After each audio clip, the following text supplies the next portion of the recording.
ሕፃናትን ከአደጋ የሚጠብቅ ሰምታችሁኛል። ሕፃናትን ከአደጋ የሚጠብቅ ከዚህ በተጨማሪ ደግሞ 8 ጥቅሞች አሉት። በጣም አስገራሚ የሆነውን የመዝሙረ ዳዊት ክፍል ይዤላችሁ መጣሁ። እንኳን ደስ አላችሁ።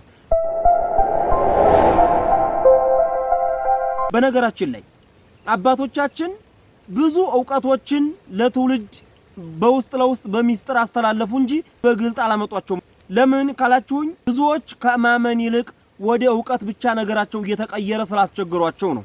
ሰው ሲያምን እንጂ ሲያውቅ እግዚአብሔርን ማስደሰት ስለማይችል፣ እኛ ግን በእምነት ሆነን ይህን የሚነገረንን እየሰማን እየጸለይን እግዚአብሔርን እያመሰገን የወደፊት ሕይወታችንን እናሳምርና ዛሬያችንንም እናስተካክል ዘንድ ይህንን ወደ እናንተ አደርስላችኋለሁኝ። 18ኛው መዝሙር ላይ ደርሰናል። የመዝሙረ ዳዊት መዝሙር 18 ጥቅሞችን ይዤላችሁ መጣሁ። ቻናሉን ሰብስክራይብ ማድረግ፣ ቪዲዮውን ላይክ ማድረግ፣ ለብዙ ሰው እንዲደርስ ማድረግ የእናንተ ግዴታ ነው።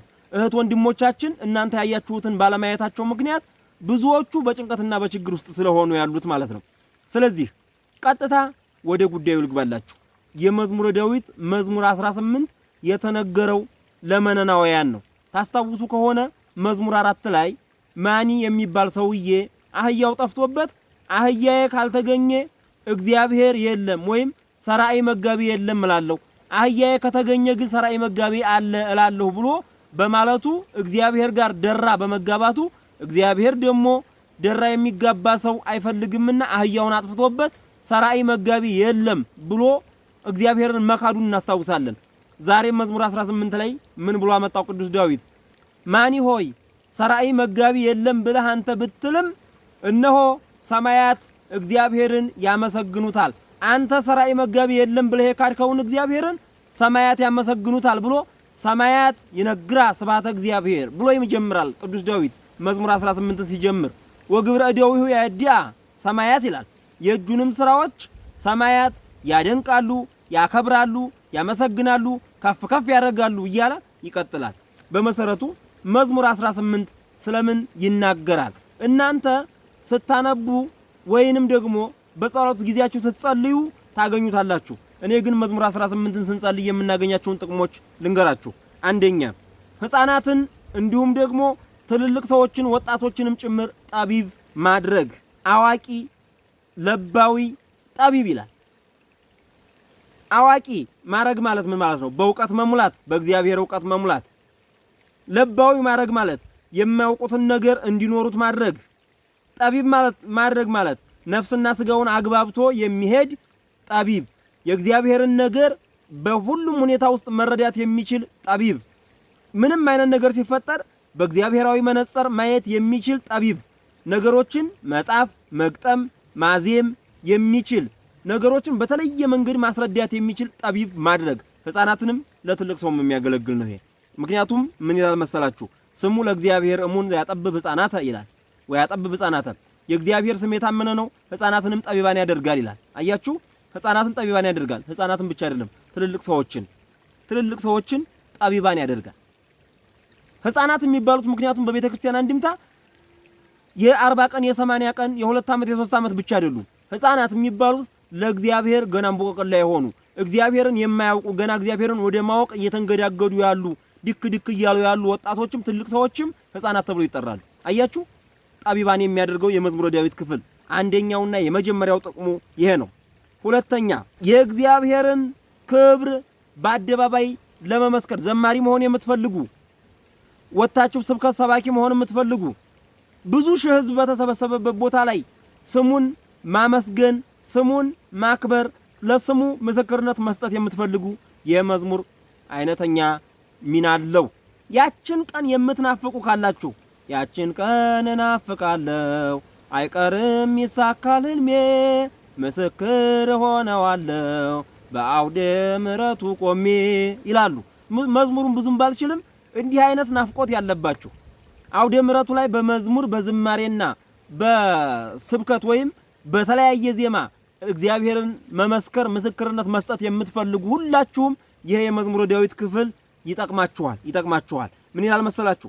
ነገራቸው ከጽንፍ እስከ አጽናፍ ወጣ፣ እስከ አጽናፍ ዓለም ወጣ ነቢቦሙ እያለ የሚናገረው ማለት ነው።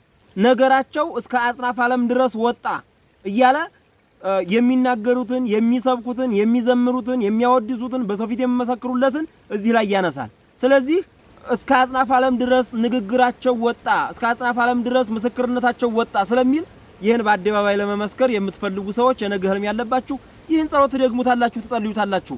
መቼ?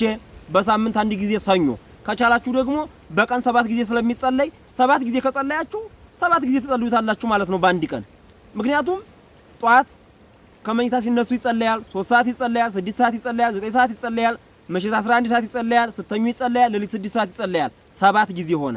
በሰባቱም ጊዜ ስትጸልዩ ታገኙታላችሁ፣ ይሄን ጸሎት ትጸልዩታላችሁ። ስለዚህ የምትጸልዩ ከሆነ 7 ጊዜ ታገኙታላችሁ። ከዛ ውጭ ከሆነ ግን እንደ በሳምንት አንድ ጊዜ ጸለያችሁ ሰኞ ዕለት፣ ምክንያቱም የሰኞ መዝሙር ስለሆነ ትጸልዩታላችሁ። እግዚአብሔር በረከትንና ምኞታችሁን ይፈጽምላችኋል፣ ሁላችንንም ይፈጽምልን። ሶስተኛ ሕፃናትን ከተለያዩ አደጋዎች የሚጠብቅ እንደውም ምን ይላል? ሕፃናት ከባህር ጠልቀው ከገደል ወድቀው እንዳይሞቱ ይጠብቃቸዋል ይላል። እንግዲህ ሕፃናት ከባህር ጠልቀው ከገደል ወድቀው እንዳይሞቱ ይጠብቃቸዋል የሚለውን ወደኛ ዘመን እናምጣውና በእኛ ዘመን ምን ተብሎ ይፈታል መሰላችሁ?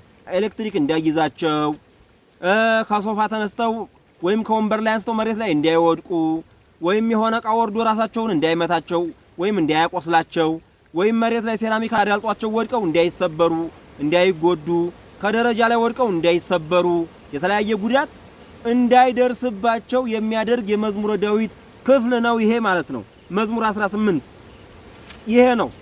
አራተኛ ሰውን ህሊና ያለው ህግ አዋቂ ህግ አክባሪ እንዲሆን የሚያደርግ ነው። እንዲሆን የሚያደርግ ህጉ ለእግዚአብሔር ንጹሕ ወይ መይጥ አለ ነፍስ ይላል። የእግዚአብሔር ህግ ንጹሕ ነው፣ ነፍስንም ወደ ማወቅ ይመልሳታል። ነፍስንም ህሊና ወደሚባል ነገር እንድትመለስና በህሊና እንድትመራ ያደርጋታል። ነፍስንም ህግ አዋቂ ያደርጋታል። ነፍስንም ህግን አክባሪ እግዚአብሔርን አዋቂ እንድትሆን ያደርጋታል። ማንን? ነፍስ ትልቅ ትንሽ አላት የላትም። አያችሁ፣ ሰው ህሊና ስለሌለው ኃጢአት ሰርቶ ንስሐ አይገባም። ህሊና ስለሌለው ሁሉን ነገር ለምዶ ተቀምጧል። በቃ ምንም አይነት የሆነ እግዚአብሔርን የሚያከብርበት እግዚአብሔርን የሚወድበት ምንም አይነት ነገር የለው ይሆናል። ህሊና ሲያጣ እግዚአብሔርን የሚወድበት ወይም እግዚአብሔርን የሚያከብርበት የእግዚአብሔርን ህግ የሚያስታውስበት ቦታ የሌለው ይሆናል። ምን ሲሆን? ህሊናውን ሲያጣ። ስለዚህ መዝሙር 18 ሰው ህሊና ያለው ህግ አዋቂ የሆነ ህግን አክባሪ የሆነ ሰው እንዲሆን ያደርጋል ማለት ነው። ሌላኛውና አምስተኛው መንፈሳዊ ዓይንን ያበራል። ከላይ ጋር የተያያዘ ነው። ግን ምን ይላል መሰላችሁ? ትእዛዙ ለእግዚአብሔር ብሩህ ወያበርህ አይንተ ይላል። የእግዚአብሔር ህግ ብርሃን ነው፣ ብሩህ ነው፣ ዓይንንም ያበራል ይላል። ዓይንንም ያበራል ይላል። ይሄ ማለት ደግሞ ፈሪሃ እግዚአብሔርን መፍራትን፣ ርቱዕነትን፣ እውነተኝነትን ወይም ደግሞ ቀጥ ያለ ለእግዚአብሔር ብቻ የሚገዛ መሆንን፣ ጽድቅን ወይም እውነትን ያስተምራል። ምን ይላል መሰላችሁ? አሁንም ፍቱ ለእግዚአብሔር ጽድቅ ወርት ህቡራ ይላል። እግዚአብሔር ፍርዱ እውነት ናት፣ ርትዕት ናት። እውነት ናት፣ ርትዕት ናት፣ ወዲያ ወዲህ የሌለባት ናት እያለ ቅዱስ ዳዊት ይናገራል በመዝሙር 18 ላይ። ስድስተኛ እማሳጥረው በነገራችን ላይ ሲረዝምባችሁ ስለማትወዱ ነው እንጂ በደንብ አድርጎ ማቅረብ ይቻላል። ስድስተኛ መንፈስ ቅዱስ እንዲያድርብን ያደርጋል። መንፈስ ቅዱስ እንዲያድርብን ከላይ ከሁለቱ ጋር ይገናኛል። ግን ህጉ ለእግዚአብሔር ንጹሕ ወይ መይጥ አለ ነፍስ ይላል። ከላይ ነግሬያችኋለሁ። ህጉ ለእግዚአብሔር ንጹሕ ወይ መይጥ አለ ነፍስ፣ ነፍስን ይመልሳታል ወደ ማን? ወደ ራሱ ማን ነው? መንፈስ ቅዱስ። መንፈስ ቅዱስ ማን ነው? እግዚአብሔር አብ፣ እግዚአብሔር ወልድ፣ እግዚአብሔር መንፈስ ቅዱስ። እግዚአብሔር የሚለው ቃል የሥላሴ አንድነት መጠሪያ ስማቸው ነው። እግዚ ጌታ፣ አብ አባት፣ ኄር ቸር ሩሩ መንፈስ ቅዱስ። ወይም ደግሞ እግዚአብሔር እግዚአ ማለት ጌታ፣ ብሔር ዓለም፣ የዓለም ጌታ፣ የዓለም ገዢ ማለት ነው። እንዲህ ተብሎ ስለሚተረጎም ወደ መንፈስ ቅዱስ ይመልሳል ነፍስን። ስለዚህ መንፈስ ቅዱስ ያደረበት ቀድሞ ኃጢአት አይሰራም። ኃጢአት ሊሰራ ሲል መንፈስ ቅዱስ ይጠብቀዋል ወይም በውስጡ አድሮ እንዳይሰራ ያደርገዋል። ቢሰራም ቢሰራው ተጸጽቶ ንስሐ ይገባል። ወደ አባቶች ቀርቦ ለበደሉ ለኃጢአቱ ንስሐ ገብቶ ተጸጽቶ ወደ እግዚአብሔር ቶሎ ይመለሳል ማለት ነው። ሌላኛው በጣም የሚገርማችሁ ከሰይጣንና ከአረሚ እጅ ይጠብቃል። አረማውያን እግዚአብሔር የለም የሚሉ ወይም እግዚአብሔርን አዛምፈው የሚያመልኩ እግዚአብሔርን በትክክል የማያመልኩ እነዚህ ሰዎች በእጃቸው ሌላ ነገር እንዲያደርጉን ይጠብቃል። ለምሳሌ ሌላ ነገር አቅምሰው ሌላ ነገር አድርገው ወደ ራሳቸው እምነት የሚወስዱ ካሉ ለነዚህ ፍቱን መድኃኒት ነው። ማን? መዝሙር 18 ከሰይጣንና ከአረሚ ይጠብቃል እምነኪር ማሐኮለ ገብርከ ይላል። ሌላኛውና ስምንተኛው ምን መሰላችሁ? ወደ ባሰ ኃጢአት እንዲያንገባ ይጠብቃል። ወእነጽህ እማባይ ኃጢአቴ ይላል። ከባሰው ከከፍተኛው ኃጢአት ከአባይ ደግ የተባለው ደጉ ኃጢአት ማለት ደግ የሚለውን እኛ መልካም በሚለው አይደለም በሚተረጎመው ደገኛ ይባላል። ደገኛ ዋነኛ ኃጢአት ትንንሽ ኃጢአቶችን እየሰራን ንስሐ ሳንገባ የባሰው ወደ ትልቁ ኃጢአት እንዲያንገባ ያደርጋል። እንዴት አድርጎ? ትንንሽ ኃጢአቶችን እንደሰራነ ተጸጽተን ንስሐ ገብተን ከትልቁ ኃጢአት እንድንጠበቅ ያደርጋል። ለዛ ነው እነጽህ እማባይ ኃጢአቴ ብሎ የሚናገረው ቅዱስ ዳዊትና ይሄ የመዝሙረ ዳዊት ክፍል መዝሙር 18 ወደ ባሰ ኃጢአት እንዲያንገባ ባለንበት ኃጢአት ተመልሰን ንስሐ እንድንገባ እድሜያችን እንኳን ቢረዝም ምን ያደርገናል መሰላችሁ? በትንንሾቹ ኃጢአቶቻችን ያቆየናል ማለት ነው። ትንንሽና ትልቅ ኃጢአት የሚለውን ምንድነው ትርጉሙ ካላችሁኝ ከፊት ባሉት ተለተናገርኩት በዛ ታገኙታላችሁ እንጂ የኃጢአት ከፍና ዝቅ አይደለም። የኃጢአት ደረጃ ግን አለው። ደረጃ አለው። መስራትና ማሰራት፣ መናገርና ማናገር፣ ማሰብና ማሳሰብ ስላችሁ ነበር። ስለዚህ በዚህ ይለያያል። ስለዚህ መዝሙረ ዳዊት መዝሙር 18 ይሄን ይናገራል። እንግዲህ ይህ የአባቶቻችን ጥበብ ነው። ይህ የአባቶቻችን ይጠቀሙበት የነበረ ነው።